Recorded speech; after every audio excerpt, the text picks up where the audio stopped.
আওয়ামী লীগের সাবেক সংসদ সদস্য হাজী মোহাম্মদ সেলিমকে আটক করেছে পুলিশ। রোববার দিবাগত মধ্যরাতে পুরান ঢাকার বংশাল এলাকা থেকে তাকে গ্রেপ্তার করা হয়।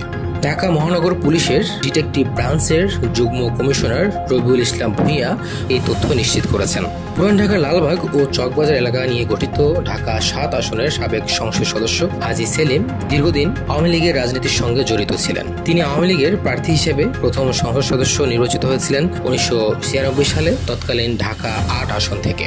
পরবর্তীতে ২০০১ সালের নির্বাচনে প্রয়াত বিএনপি নেতা নাসিরউদ্দিন আহমেদ পিন্টুর কাছে হেরে যান তিনি। ২০১৪ সালে অনুষ্ঠিত দশম জাতীয় সংসদ নির্বাচনে ঢাকা ৭ আসন থেকে স্বতন্ত্র প্রার্থী হিসেবে নির্বাচন করেন হাজী সেলিম। ওই নির্বাচনে আওয়ামী লীগের মনোনীত প্রার্থী মোস্তফা জালাল মহিউদ্দিনকে পরাজিত করে সংসদ সদস্য নির্বাচিত হন তিনি। ২০১৮ সালে একাদশ জাতীয় সংসদ নির্বাচনে আওয়ামী লীগের মনোনয়নে একই আসন থেকে সংসদ সদস্য নির্বাচিত হন হাজী সেলিম। তবে চলতি বছরের জানুয়ারিতে অনুষ্ঠিত দ্বাদশ জাতীয় সংসদ নির্বাচনে হাজী সেলিম প্রার্থী হননি। তার বদলে তার ছেলে সুলাইমান মোহাম্মদ সেলিমকে ঢাকা ৭ আসন থেকে মনোনয়ন দেয় আওয়ামী লীগ। পরবর্তীতে নির্বাচিত হয়েছিলেন তিনিও। হাজী সেলিম ও তার স্ত্রী গুলশান আরার বিরুদ্ধে জ্ঞাত আয় বহির্ভূত সম্পদ অর্জন এবং সম্পদের তথ্য গোপনের অভিযোগে ২০০৭ সালের ২৪ সেপ্টেম্বর মামলা করে দুদক। বিচারিক আদালত ২০০৮ সালের ২৭ এপ্রিল ওই মামলার রায় দেন। রায়ে হাজী সেলিমের ১৩ বছরের কারাদণ্ড হয়।